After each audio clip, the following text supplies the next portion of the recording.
৬ March মাগুরায় ৮ বছরের শিশু আসিয়া বড় বোনের বাসায় বেড়াতে গিয়ে বোনের শ্বশুরের দ্বারা ধর্ষণের শিকার হয়।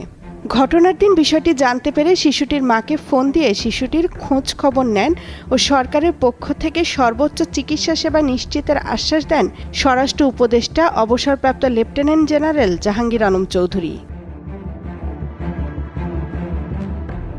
৮ মার্চ শিশুটিকে উন্নত চিকিৎসা সেবা প্রদানের জন্য ঢাকা মেডিকেল কলেজ হাসপাতাল থেকে ঢাকা সম্মিলিত সামরিক হাসপাতালে নিয়ে আসা হয়।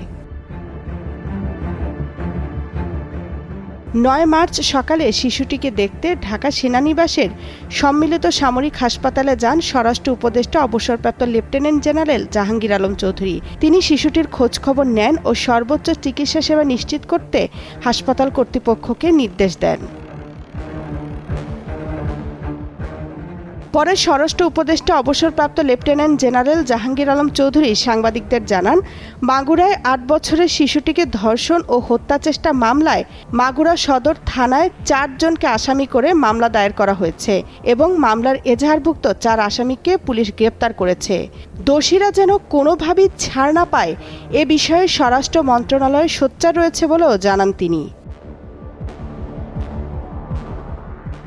স্বরাষ্ট্র উপদেষ্টা বলেন, সম্প্রতি ঘটে যাওয়া ধর্ষণের ঘটনাগুলোর সঙ্গে জড়িত অপরাধীদের বিচার নিশ্চিত করা হবে এবং কঠোর শাস্তির আওতায় আনা হবে।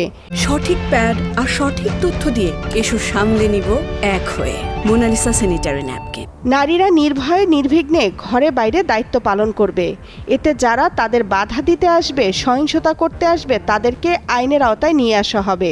এ ব্যাপারে বিন্দুমাত্র ছাড় দেওয়া হবে না। অবসরপ্রাপ্ত লেফটেন্যান্ট জেনারেল জাহাঙ্গীর আলম চৌধুরী জানান, নারীর প্রতি সহিংসতার বিরুদ্ধে সবাইকে সচেতন ও সোচ্চার থাকতে হবে। পারিবারিক, সামাজিক ও নৈতিক মূল্যবোধ লালন করতে হবে।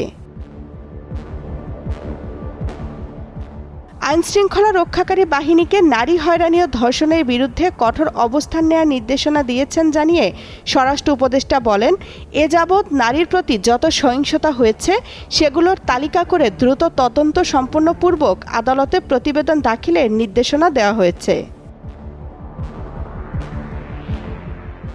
তামান্না তাহসিন খান, কালের কণ্ঠ।